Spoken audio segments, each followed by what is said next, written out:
Remember when your mom told you you were special? Yeah, me neither. Rest assured, you aren't special. No one is. As a matter of fact, only 10 types of people exist. That's right, 10. Count them. And before you run to the comments, hear me out. People who don't play Final Fantasy XIV aren't real. Those are NPCs, bro. Don't fall for that shit. So anyway, here are the 10 types of Final Fantasy XIV players. Let's go. The casual. The casual makes up the vast majority of the player base, but there are two different types. First up is the dead inside casual, the one who merely wants to log in, get their shit done, and log out. They're too tired. They've seen too many ice mages, and they've witnessed too much suspicious emoting in Limsa to care anymore. What's their parse? It's definitely a number between 0 and 100, but hell if they know the specifics. They simply want to play the game, get their dopamine fix, and get the fuck out. A solid 9 out of 10. Very respectable people. Unfortunately, you also have the bad casual, otherwise known as the pair of their own sub. These are the people who really make you wonder if life is worth living anymore. After all, what are our chances of fixing real-world problems if people can't even agree to use AoE on 3 or more enemies in a dungeon? The sub pair thinks advice is toxicity. They don't have the first clue what a tank stance is, and by God are they gonna keep it that way. You gotta give it to them. Their commitment to never improving is almost impressive. 12.99 out of 10. The GLAMHAMS. These are the players who live only to see their characters sporting one of two outfits. Either the most revealing and raunchy of glamour that skirts the lines of rated T for teen, or an outfit that looks like it was crafted by the hands of Heidelin herself. How do they do it? Easy. They channel the simp energy they have for their cat girl into clearing all ultimates, giving them multiple sparkly weapons to stick into their glamour dresser and forget about forever. Any glamour they currently have will soon be replaced, as they have a bad habit of getting bored of the way their character looks. Because of this, the odds of a glamour cuck also having a Fantasia addiction is extremely high. That also makes them the most special players in the apple of Yoshi P's eye, because they are personally responsible for making his wallet look almost as fat as his parse.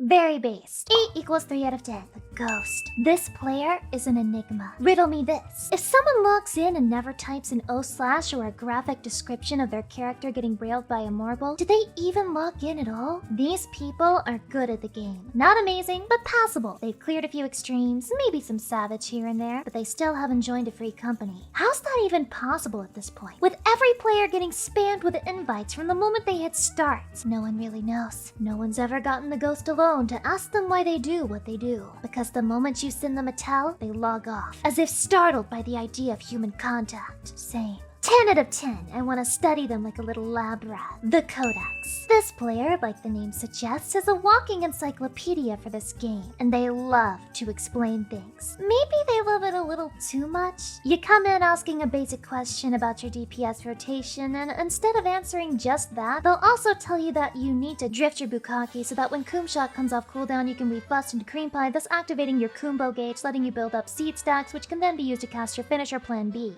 Damn, they're good. They know every little tidbit of lore, all the way back to 1.0 when a relevant side character number 36 said that one thing, which is totally why he stole it to scratch their nose in the current story. You try to hate them, but they're so adorably nerdy you just want to bully them lovingly instead. 9 out of 10, bud. Come here and let me shove you in a locker. The content creator. Now these players are like a box of chocolates. You never know what you're gonna get. Is it a reactor? Or is it some shit VTuber who says coom every other sentence like I'm supposed to think that's funny or something? Both choices are bad, but it's a good thing that they exist, because we all get to feel superior to them either way. Praise Yoshi P. These people are truly scum of the earth, well known for breaking into your homes and filming garbage YouTube content inside of your basement. Whenever something important happens in the community, their first thought is, how can I milk this for my own gain? Unlike me, who is making this video merely to inform the masses. Anyway, they're absolutely disgusting.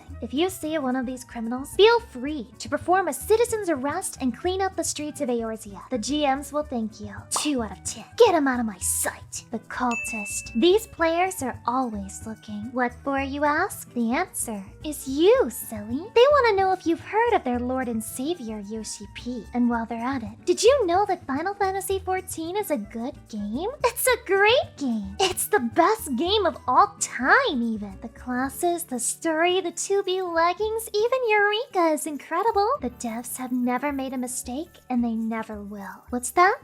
You disagree with something they did? Oh, Oh no, we can't have that. Don't you know how much the devs care about this game? How hard they work? This isn't well, buddy. We don't take kindly to negativity around these parts. Yoshi P personally cured my uncle's nephew's goldfish of hemorrhoids, so if you have anything bad to say, just keep it to yourself. Ugh. 11 out of 10. Truly the best white knights the community could ever ask for. The Final Fantasy XI player. It's simple, really. This person played Final Fantasy XI. Did you hear that? You will. They're going to tell you. They can't shut up about it. They will also try to convince you that it's a much better game than 14 while they're at it, which could be 100% true, but you would never know, because no one in their right fucking mind is going to play it. This is the 21st century, and some of us only have time for one anime Coomer game, alright? They've played this game since beta and have an unhealthy amount of playtime. But to be fair, 0 hours of playtime is the only safe amount of gameplay for 14. They're usually pretty good at the game too, so other than the whole 11 thing, they're nice people, but one day they're going to snap, and I don't want to be around for the fallout.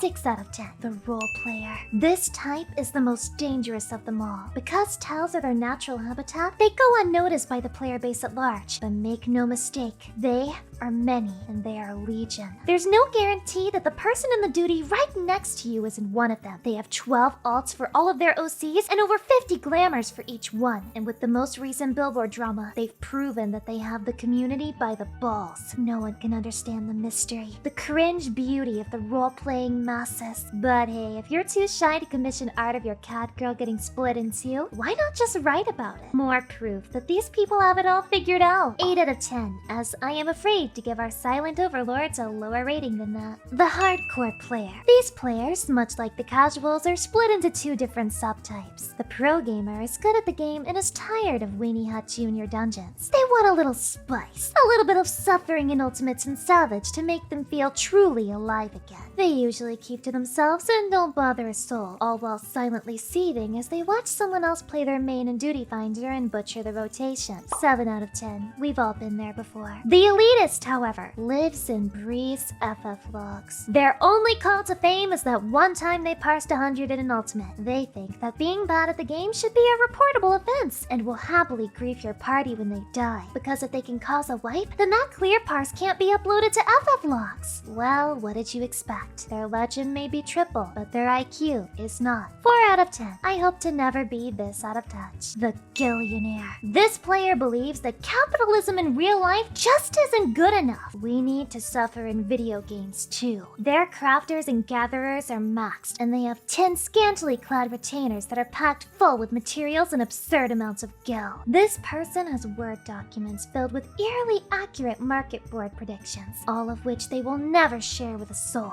because it isn't enough to be wealthy anymore. Other people have to be poor too. They love to undercut other sellers by thousands of gil, barely making a profit, because the mere fact that you can make other people seethe, that's worth its weight in gold. On the low key, Gillionaires control the entirety of Eorzea, because they craft and set the price of the new glamour items, and hell hath no fury like a GLAMHAM who can't afford the newest piece. 5 out of 10. Thank you for your mercy, you Mikote Elon Musk's you. And that's all 10. There aren't more. Don't buy into the hype, don't believe the lies, don't listen to anything they try to sell you, because that's just— That's not true, Lucy. Yoshi P. Sir, I, didn't see you there. What's up? Lucy, what kind of player am I? You're a... Oh, wait, no. I didn't mean anything by... Please,